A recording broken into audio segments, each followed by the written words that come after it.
For centuries, knowledge has been hidden in plain sight across the sands of time. Whispers of lost civilizations, cryptic symbols, and forbidden histories have been erased or concealed. What if the truth was never lost, but hidden? Welcome to Eye of Ancient Mysteries, where the past speaks and the future listens. Sit back, open your mind, and prepare to uncover the untold secrets of our world. Let the journey begin now. Conversation between former military intelligence officer Col. Serafimov and Col. Stamen Stamenov, a collaborator of BVR, during their visit to the USA at a ufologist's meeting with a former CIA officer regarding Area 51 and extraterrestrials. Ufologist Prof. Stamen Stamenov in 2013 recorded a special interview with a supposed former CIA officer about Area 51 and extraterrestrials. In the video, the interviewee claims that he served in the U.S. Army and worked on the U.S. Air Force's Project Blue Book, one of the official UFO investigations conducted by the Air Force. Here is the full translation of the video, which you can watch at the end of the article. Date March 5, 2013. Filming location of the interview undisclosed, somewhere in the USA. Anonymous. I'm getting older. I'm 77 now. A man cannot live forever. The doctors cannot purify my blood well enough. Maybe I will live a few more months until my kidneys completely stop working. That is the reason I am giving you this interview. Stamen Stamenov. And for that reason you want to tell people what you have experienced and seen over these years. Let's start from the very beginning. How did your military career begin? And then you will tell us what exactly you experienced. Anonymous. After I had been in the Army for a few years, I was sent to an individual training course in the eastern United States. What year was that? 1958. I was on an individual training course in radio technology and text coding. I had 5 instructors who were on military service. At that time, were you already working for the CIA? No, not yet. One day my superior came to me and asked, "Do you want to make a little extra money?" I said, "Money is always welcome." He told me I had to go to the White House and receive a top-secret assignment with a Q clearance level. I thought it must be something very interesting and asked him, "What is this so secret thing?" Then my superior told me he was the CIA director for the eastern United States and that he wasn't supposed to reveal his position to me. After 6 weeks, my security clearance card arrived. It looked like a personal credit card, which you could swipe through a device to enter certain rooms with different secrecy levels. At that time, I never used my real name. I had another name. I began work on a project called Blue Book, which involved cases of strict secrecy. These were cases related to Project Blue Book. Yes. And other cases we received also came from a place called Belleville in Maryland. They did not come from the Pentagon or from CIA headquarters. We prepared reports related to Mexico or Italy. We had people who went to those countries and personally interviewed individuals involved in strange events, and in this way we judged whether the cases we reviewed were real or fabricated. Did you personally go to investigate cases? No, I did not. but there were CIA people who did. I was an ordinary man, just out of the Army, but my superior attached me to Project Blue Book, which had just been created to study extraterrestrials and the Roswell case. How did you feel when you first realized what you would be dealing with? I had to judge what was real and what was fiction. We had to gather information and distinguish the true from the false. You probably could not share with your family or friends about your work. I could not talk to anyone about my work. The fact is, I had signed an oath that I could not mention my work for 40 years. For some other secrets, the period was 50 years. This means the deadlines expired in 2010. So your job was to work with photos, videos, testimonies of people from the 1958 era, and what happened after that. When we look back in time, you know the government denied the existence of such a project.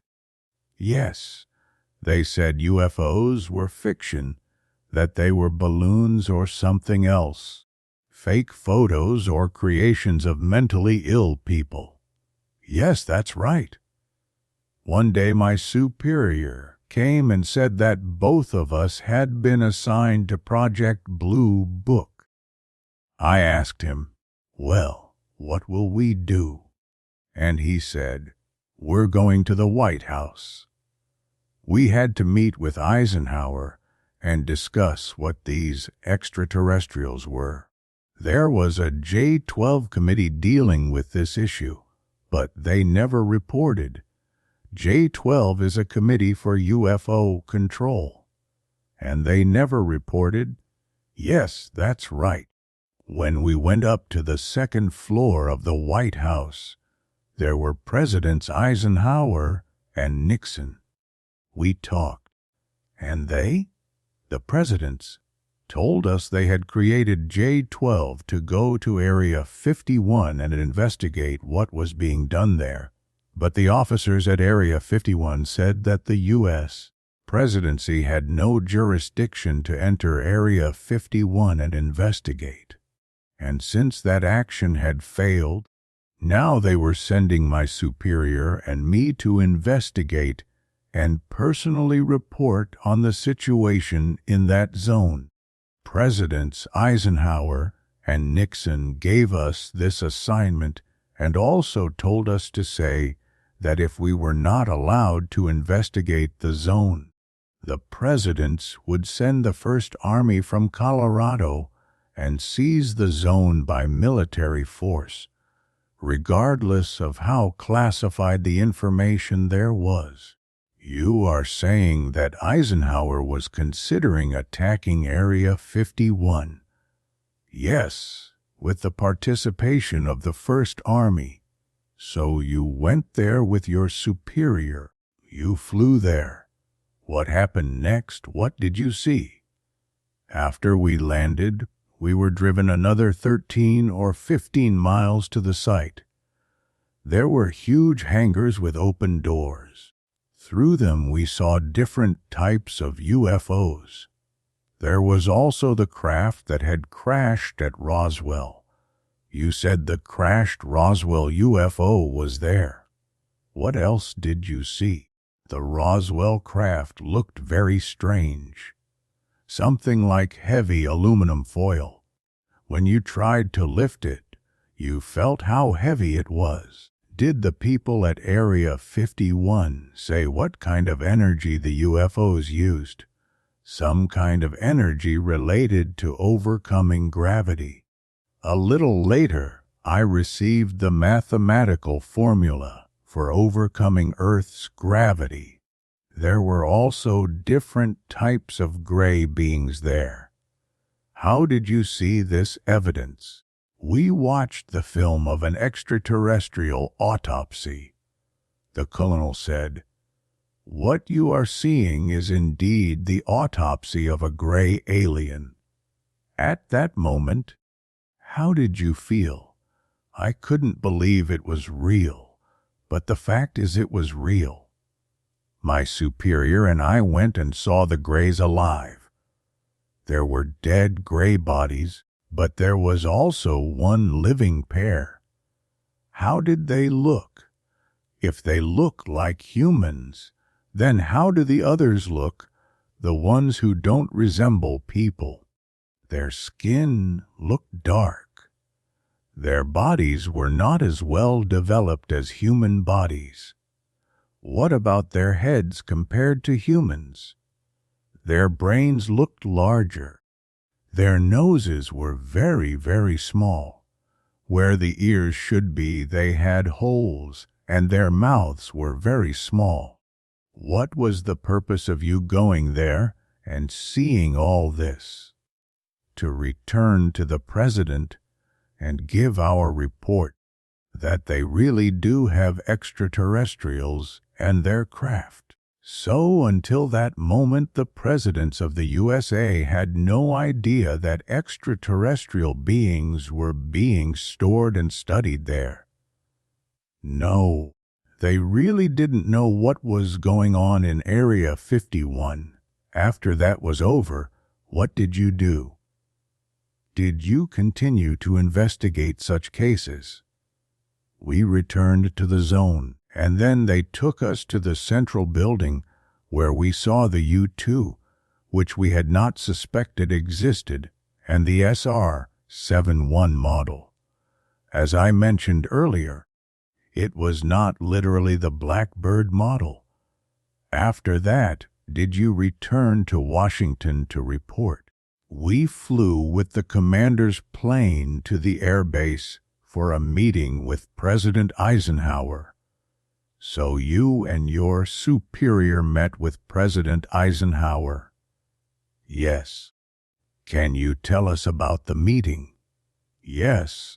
We met on the second floor of a military warehouse. There were Presidents Eisenhower, Nixon, and also some other people. I don't recall exactly who. And they asked us what was going on in Area 51 and about the entire situation. We said it was a black budget, and they were completely shocked. For the first time, I saw the president worried. So then the president learned that UFOs are real and that there are extraterrestrial beings there. I just wonder how surprised he was.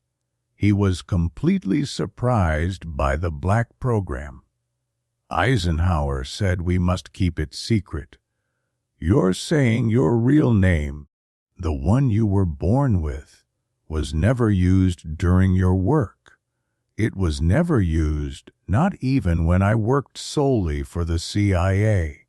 For example, today this interview will be public.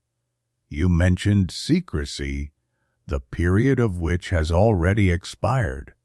My name and phone number were never in the phone directories, so no one could find me. But one day, after my silence period had expired, I had a visit from two gentlemen in black suits. And then what happened? I was going to the grocery store to shop. Two gentlemen in black suits approached me. They got out of a black Lincoln.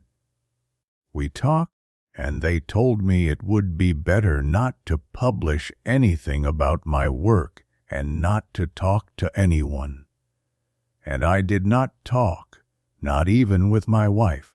That was a serious reason to remain silent. I never showed my face, or anything at all. Stamen Stamenov, really. Thank you for telling us all this. Anonymous, yes. I think it was a very good idea to do it, because now I feel much better talking about it. I feel like I've lifted a great burden off my shoulders, because I know so many secrets I've kept my whole life. Call. Stamen Stamenov passed away in a hospital in Sofia in 2020. His apartment was thoroughly cleaned out. His associates still cannot find the video, and they remain under surveillance by the men in dark suits. But there is always a but, and that is called Serafimov.